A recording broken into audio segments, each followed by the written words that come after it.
O Senhor esteja convosco. Ele está no meio de nós.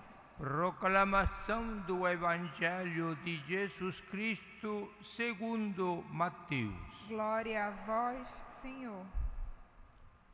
Naquele tempo, Jesus viu um homem chamado Mateus, sentado na coletoria de impostos, e disse-lhe: segue-me.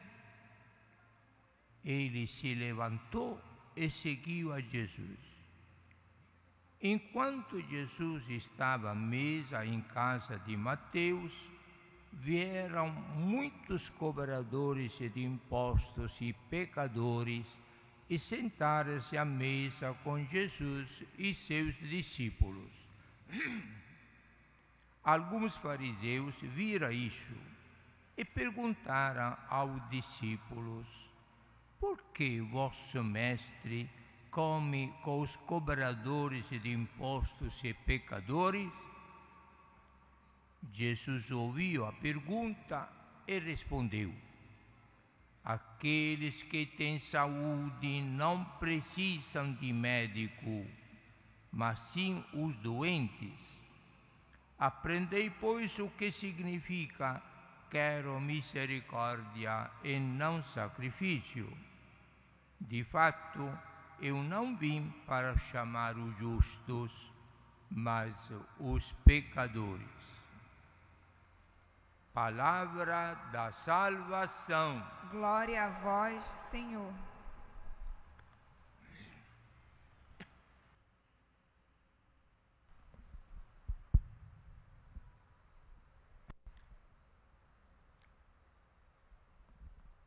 O Evangelho que acabamos de ler e de escutar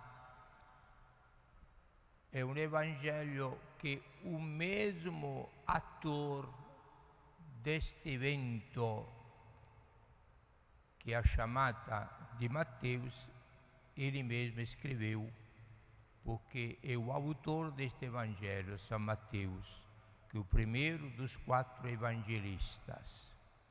Então ele conta o que lhe aconteceu, muito sinteticamente, poucas palavras. Todo mundo pode até gravar este texto, Mateus, capítulo 9, versículo 9. Não pode esquecer. Mateus, capítulo 9, versículo 9. Numa frase só, Mateus descreve o que aconteceu com ele. Jesus, rodeado pelos primeiros apóstolos, passa onde ele, à beira da estrada, sentado, estava cobrando impostos. E, como funcionário do Império de Roma, não cobrava só o que a lei mandava, mas sempre acrescentava alguma coisa para ele, porque os cobradores de impostos eram considerados pecadores públicos, eram odiados pelos judeus, porque eram como os amigos dos invasores romanos. Mas Jesus não faz discriminação. Jesus não foi escolher apóstolos, os mais santinhos, os mais comportados, os mais fiéis. Ele foi livre na sua escolha. E entre os 12, escolheu também Mateus, cujo nome era Levi, que depois eu troco o nome em Mateus. Então Mateus estava sentado, conferindo dinheiro, exigindo assinaturas dos que pagavam impostos. Jesus para, olha, ele diz: segue-me. Só uma palavra: segue-me. Mateus fica transtornado. É incrível o que acontece. Sem discutir, sem pronunciar uma palavra sequer, larga tudo, se levanta e segue a Jesus. E como ato de agradecimento por esta improvvisa chamada para ser apóstolo e seguir a Jesus, ele convida Jesus, os primeiros discípulos e os colegas deles, cobrador de imposto também, para um banquete na casa dele. E aí acontece esta crítica dos fariseus, que não entravam em casa de pecadores, mas na porta da casa de Mateus, olhando Jesus sentado junto com todos os cobradores de imposto, pecadores, fica escandalizados. E na crítica diz o motivo deste escândalo. Jesus responde: eu não vim para salvar os justos, eu vim para salvar os pecadores, porque o médico serve para os doentes, e está vindo para isto. Esta é a minha missão, salvar os pecadores. Esta é mais ou menos, de novo, a síntese do acontecimento.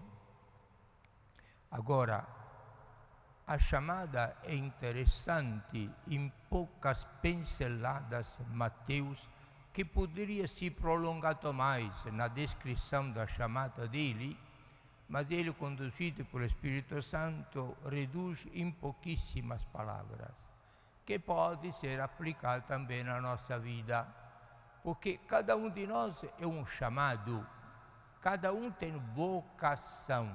Vocação vem da palavra boca, chamada. É necessário que haja alguém que chame para responder. Nós podemos responder. Nunca houve dos 12 apóstolos alguém que levantava o dedo e dizia: Jesus, me chame. Não. É Jesus que chama. É Ele que escolhe. Nós temos só a oportunidade de responder, de aderir ou não aceitar a chamada de Jesus. Então, é Ele que chama. Jesus se para e chama: siga-me. Mateus está sentado, isto é, está bem acomodado, como todos nós estamos acomodados na nossa vida, cada um na sua profissão, no seu trabalho, na sua casa, no seu lazer. A gente nem pensa no reino de Deus, nem pensa em alguma obrigação missionária, apostólica. Cada um pensa em si, lícito e ilicitamente. Mateus até ilicitamente conferindo dinheiro, pensando que a felicidade está no dinheiro. Esta é a profissão dele, cobrador de impostos. Mas Jesus quer salvar todo mundo. Então ele lhe dirige primeiro um olhar de simpatia a este homem, embora pecador. Viu.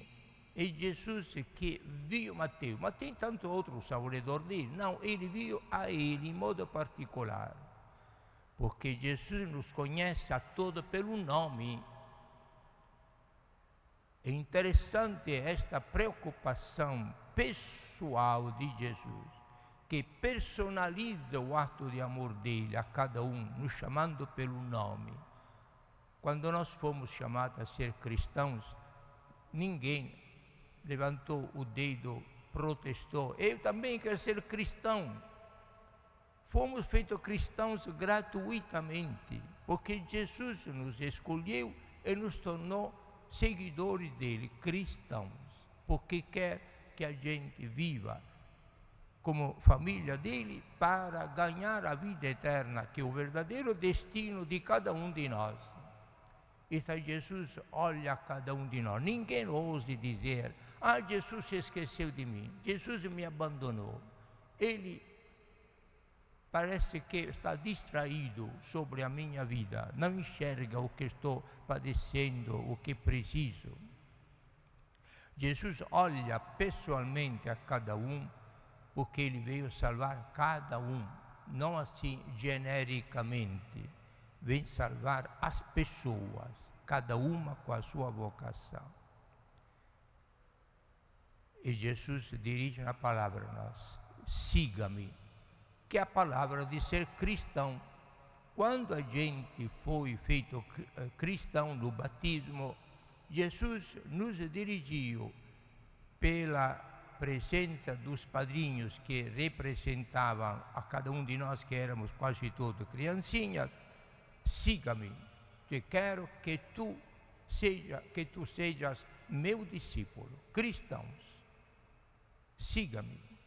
Ser cristão é seguir a Jesus, não fazer devoções, não participar das festas religiosas, não pedir graças através de novenas e votos e promessas, é seguir a Ele, como Ele viveu e ensinou.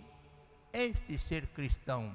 Então Jesus continuamente diz a cada um de nós: siga-me. Siga-me no sentido, faça o que eu fiz, faça o que eu ensino. Este é o caminho da verdade, da santificação e da salvação. É um empenho, um compromisso.